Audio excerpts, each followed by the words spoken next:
Baik, Assalamualaikum, salam sejahtera, salam GBN, salam Malaysia dan salam kuasa ketiga. Jadi live pendek hari ini adalah berkenaan dengan kejatuhan nilai ringgit ataupun dalam erti kata lain punca ringgit menjadi makin lemah kalau kita banding dengan US dollar dan sebagainya. So benda ni sedang hangat diperkatakan. Saya akan mengulas sedikit. Saya masih perlu mengulas, saya berjanji untuk mengulas seperkara berhubung dengan titah yang di-Pertuan Agong, berhubung dengan kalimah Allah. Itu saya akan cuba lakukan malam ini atau selewat-lewatnya esok, sebab ada perkembangan yang sedang saya teliti ya. Jadi selagi saya belum selesai meneliti, saya tidak akan membuat ulasan. Baik. Nilai ringgit yang makin lemah ni, kalau kita lihat kenyataan pemimpin kerajaan, ianya adalah satu pusingan U ya, ataupun memang putar belit cukup hebat lah kalau kita bandingkan dengan kenyataan pemimpin-pemimpin sama sebelum PRU ke-15.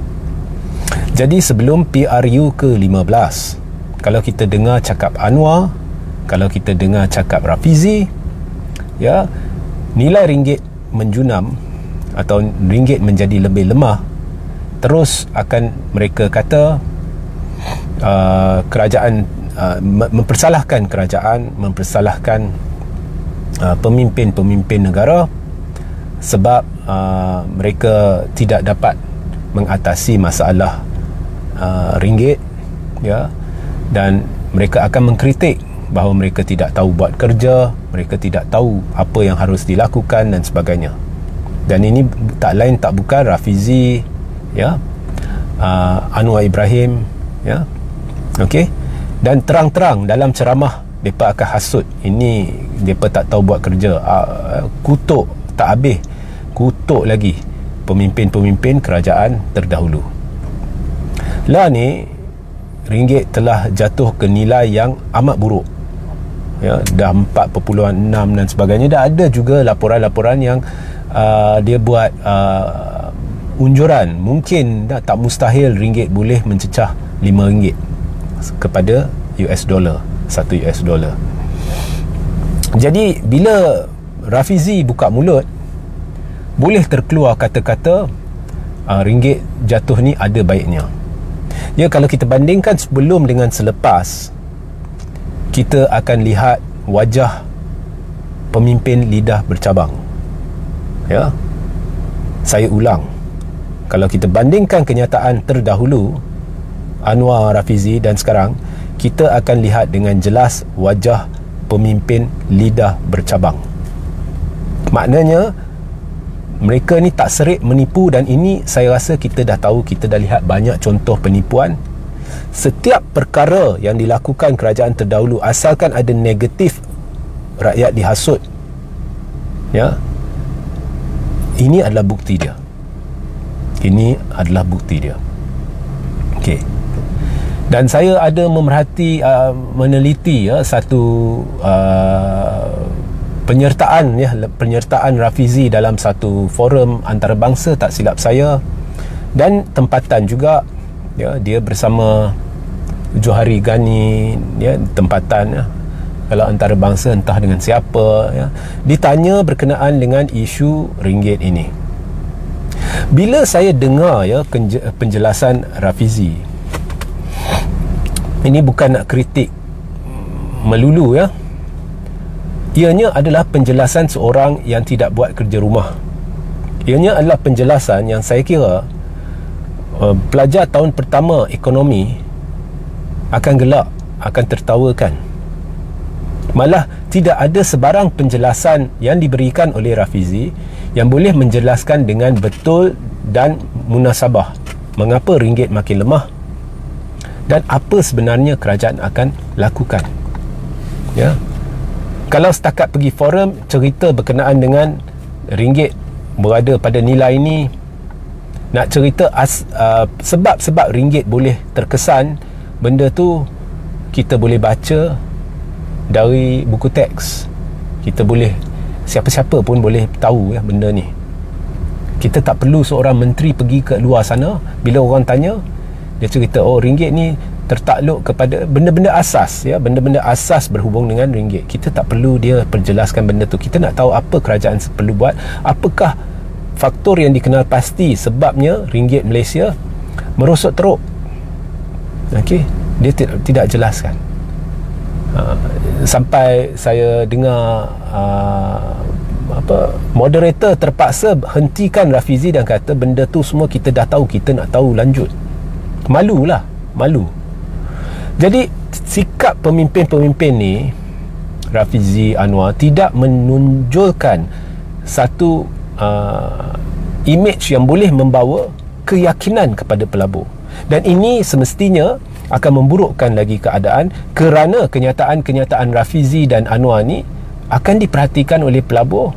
Dan jika pelabur tidak yakin, maka kuranglah pelabur yang hendak labur di negara kita. Dan bila pelabur kurang melabur di negara kita, ekonomi makin terjejas dan ringgit makin lemah. So bila Rafizi atau Anwar bercerita berkenaan ringgit, dia perlu bercakap kepada dua kelompok. Pertama ialah kelompok atau komuniti perniagaan. So bahasa dia lain. Bahasa tu mungkin tidak difahami oleh orang-orang kampung, orang-orang biasa. Kemudian dia perlu ada satu lagi penjelasan bagi orang-orang biasa, the layman. Bahasa yang digunakan mestilah jelas. Contohnya kita beritahu kepada makcik-makcik, pakcik-pakcik, okey, sekarang ini perdagangan kalau saya beritahu. Sebab orang kampung ni babak ekonomi mendalam ni semua dia tak tahu. Yang dia tahu, poket saya ni, saya terasa. Saya nak pergi beli makanan, harga makanan melonjak, menggila. Tergamak pula ada pihak dalam kerajaan kata harga makanan menurun ke, biasa ke. Saya tak tahu dia dapat maklumat dari mana. Harga makanan sedang menggila. Okey. So saya akan beritahulah. Okey, kita lazimnya banyak perdagangan antarabangsa ya, yang dilakukan oleh Malaysia dengan negara luar ni menggunakan nilai US dollar ya. Jadi bila US dollar makin kukuh, maka kita akan hadapi kesukaran ya. Bila US dollar makin kukuh, maka kita perlu lebih banyak ringgit untuk membeli satu US dollar ya. Nilai dia ada exchange rate ya, kadar pertukaran semestinya terjejas dalam tempoh jangka masa yang tertentu ya. So itu satu faktor. Jadi kita perlu jelaskan, pertama sekali kita melakukan banyak perniagaan dalam US dollar. Lepas COVID, lepas untuk memulihkan ekonomi, tiba-tiba Amerika Syarikat menaikkan kadar kadar faedah, interest rate ya, berlipat kali ganda. Memang cukup gila cara dia menaikkan interest rate mereka atau kadar faedah mereka.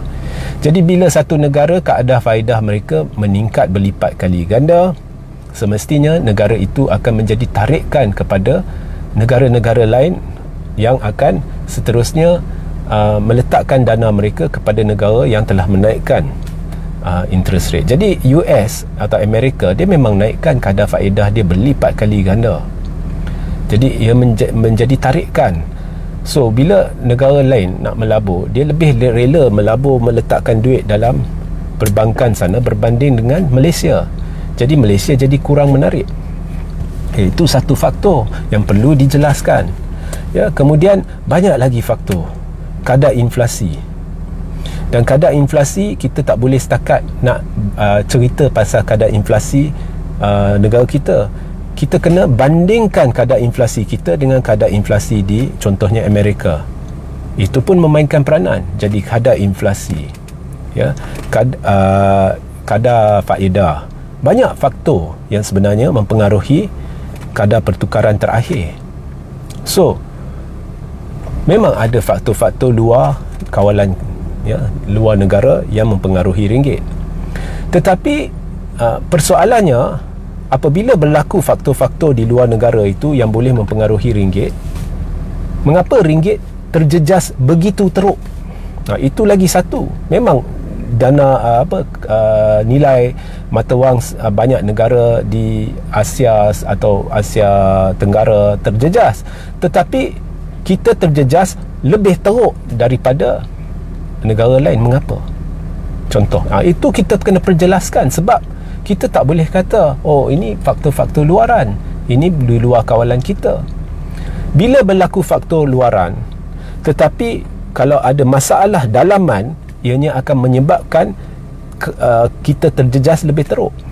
Dan satu faktor dalaman, masalah dalaman yang boleh menjejaskan ringgit dengan lebih teruk berbanding negara lain adalah faktor politik. Jangan cuba nafikan benda ni. Kalau Rafizi benar-benar seorang yang pakar ekonomi, asas kepada ekonomi pertama sekali yang Rafizi akan tahu dalam buku Ekonomi 101 ialah kestabilan politik, faktor-faktor politik, kecelaruan politik akan juga menentukan kadar terjejasnya satu mata wang. Ialah memang ada faktor luaran yang kita tak boleh kawal, tetapi bagaimanakah faktor luaran itu akan mempengaruhi ringgit ada sangkut pautnya dengan kestabilan politik. Jadi jika berlaku perubahan dalam lanskap ekonomi dunia, kadar pertukaran asing, kadar faedah, bila berlaku pertukaran, bila pelabur-pelabur hendak membuat keputusan baru mana mereka nak letak duit mereka, mereka akan buat penilaian semula. Dan satu perkara yang mempengaruhi penilaian semula bila mereka buat, contohnya bila US Amerika menaikkan kadar faedah mereka, jadi US menjadi lebih menarik. Jadi pelabur perlu buat keputusan, adakah kita akan terus letakkan duit kita dalam Malaysia ataupun adakah kita akan alihkan sebahagian duit kita kepada Amerika. Satu faktor yang pengaruhi pertimbangan mereka adalah kestabilan politik atau keyakinan politik. Jadi adakah pelabur yakin dengan Malaysia? Cuba tanya diri anda, jika anda ada 10 bilion, anda nak labur dalam satu-satu negara, 10 bilion duit anda, kemudian tiba-tiba anda nak pertimbangkan Malaysia, tapi anda lihat Malaysia ni, kerajaan yang ada ni dulu kata ketua SPRM ni dia melakukan kesalahan, dia harus ditangkap. Tapi bila mereka masuk kerajaan, mereka bela dia. Kemudian dulu mereka kata perlu siasat Zahid Hamidi kerana terlibat dalam skandal LCS, hitam putih ada. Tapi bila mereka jadi kerajaan, mereka naikkan Zahid Hamidi sebagai timbalan Perdana Menteri sekalipun berdepan 47 pertuduhan jenayah. Macam-macam mereka akan nilai, macam-macam mereka akan nilai. Dulu dia berkata Anwar lawan nepotisme, sekarang dia masuk anak dia pula sebagai penasihat. Dia bagi lampu hijau kepada menteri-menteri untuk lantik ahli-ahli keluarga. Jadi semestinya bila ada pelibatan ahli keluarga, lebih mudah untuk menutup atau menyelindungi daripada umum jika berlaku ketirisan, jika berlaku rasuah, jika berlaku salah guna kuasa. Jadi kalau saya ada 10 bilion, adakah saya akan masukkan duit saya kepada projek-projek berkait kerajaan atau labur di Malaysia? Jika tiba-tiba ada masalah rasuah, ada masalah kecurian, penyelewengan, duit saya hilang, dengan sistem yang korup tu, adakah mereka akan menyebelahi saya atau menyebelahi pihak-pihak dalam kerajaan? Contohnya saya labur dalam satu projek berkait dengan GLC, semestinya ketua GLC itu orang politik. Itu lagi satu masalah. Mereka lihat Anwar ni dulu kata tak nak buat lantikan politik, lah ni lantikan politik berlambak, amanah tengah buat secara terbuka.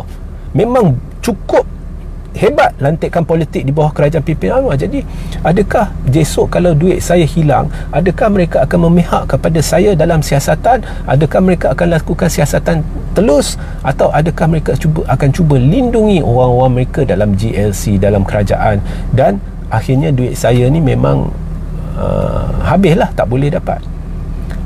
Jadi pelabur ni dia sentiasa akan cuba dapat maklumat terperinci, dan salah satu pertimbangan adalah lanskap politik. Dan bila ada cerita-cerita macam ni yang mereka boleh dapat dengan mudah, sebab pelabur kadang ni maklumat mereka cukup luar biasa hebat berbanding dengan maklumat yang kita ada. Sebab duit ni, duit berbilion, berjuta yang mereka hendak labur. Jadi adakah anda fikir kalau anda jadi pelabur tu, anda yakin untuk labur dalam negara kita? Ini akan memberi pengaruh kepada penilaian yang pelabur buat apabila mempertimbangkan semula sama ada mereka akan terus letakkan duit mereka di negara ini atau mereka nak alihkan duit mereka ke US, sebab US dah naikkan keadaan faedah sebagai contoh. Dan ini akan mempengaruhi nilai ringgit. Jadi atas sebab itu saya kata memang ada faktor-faktor antarabangsa yang mempengaruhi ringgit. Tetapi apabila faktor-faktor antarabangsa itu wujud, betapa teruknya ringgit kita terjejas ada juga sangkut pautnya dengan faktor-faktor dalaman.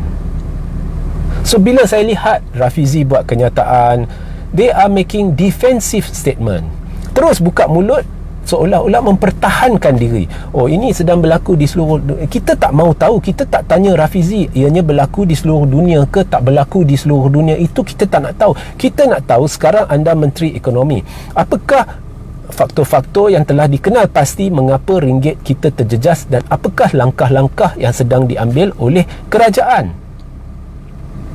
Dan apa jua penjelasan yang diberi oleh Rafizi ke Anwar, kalau tidak libatkan masalah dalaman seperti mungkin pelabur tidak yakin sebab Zahid, mungkin pelabur tidak yakin sebab polisi-polisi kerajaan, lantikan politik, kalau tidak libatkan ini dalam penjelasan, maka penjelasan itu auta. Sebab itulah kita dengar Anwar buat penjelasan merapu, Rafizi buat penjelasan merapu, dan yang paling lucu, Rafizi boleh keluarkan kenyataan ada juga baiknya nilai ringgit lemah. Itu saya kira mungkin, kalau saya tak silap lah, ini mungkin Menteri Ekonomi pertama di dunia yang boleh buat kenyataan sebegitu. So kesihanilah rakyat.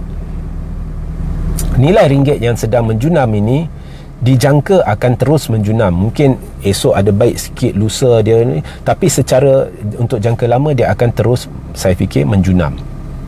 Dan di sini saya nak tanya balik Anwar, di manakah pelaburan 190 bilion dari China? Sampai hari ini Anwar tidak mendedahkan secara terperinci apakah pelaburan-pelaburan MOU yang ditandatangani secara terperinci. Sebab kita nak tahu, adakah ini MOU yang betul-betul baru, pelaburan betul-betul baru, atau ini adalah benda yang sebenarnya sudah pun diusahakan oleh kerajaan terdahulu. Maknanya kita tidak diberi gambaran yang betul. Sebab ringgit teruk ni. Saya tertunggu-tunggu pelaburan dari China untuk menstabilkan ringgit kita. Okey, saya tak nak dengar Rafizi memberitahu benda ni dah berlaku ini, benda ni tak boleh kita kawal. Itu bukannya penjelasan seorang pakar Menteri Ekonomi. Ini kalau saya nak tahu, saya boleh pergi kedai kopi dengar pendapat orang lain. Okey, so menteri-menteri kita dah gagal. Hari itu bila Rafizi duduk bersama Johari Ghani, dengar Rafizi bercakap dan dengar Johari bercakap, Rafizi seolah-olah budak sekolah, no standard. Inilah menteri kita, Menteri Ekonomi kita. Jadi bagaimana kita boleh harapkan orang ni untuk memulihkan ekonomi negara kita? Go on the ground. Rakyat tengah sengsara. Mungkin anda tidak pasti atau tidak tahu atau tidak sedar rakyat tengah sengsara. Ini bukannya satu rekaan. Harga barang sedang menggila. Ni saya beritahu sejelas-jelas mungkin, harga barang sedang menggila. Siapa yang beritahu bahawa harga barang sedang menurun, harga makanan sedang menurun, beliau perlu terus pergi ke hospital, ke unit psikiatri dan lakukan pemeriksaan. Mana tahu ada masalah dalam sini. Harga makanan menggila, rakyat tengah sengsara. Okey? Dan harga makanan, harga barangan lebih menggila berbanding kerajaan terdahulu. Dan kalau dulu asyik kerajaan itu dikutuk kerana harga barang menggila, mereka ni masa kempen kata mereka datang, mereka boleh selesaikan masalah. Kepala otak boleh selesaikan masalah. Apa yang mereka lakukan ialah cuba alih perhatian dan beri maklumat yang palsu bahawa harga barang makanan menurun atau stabil. No such thing.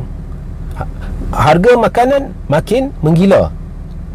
So lakukan kerja lebih daripada bercakap. Sehingga kita berjumpa di lain masa. Assalamualaikum, salam sejahtera, salam GBN, salam Malaysia dan salam kuasa ketiga.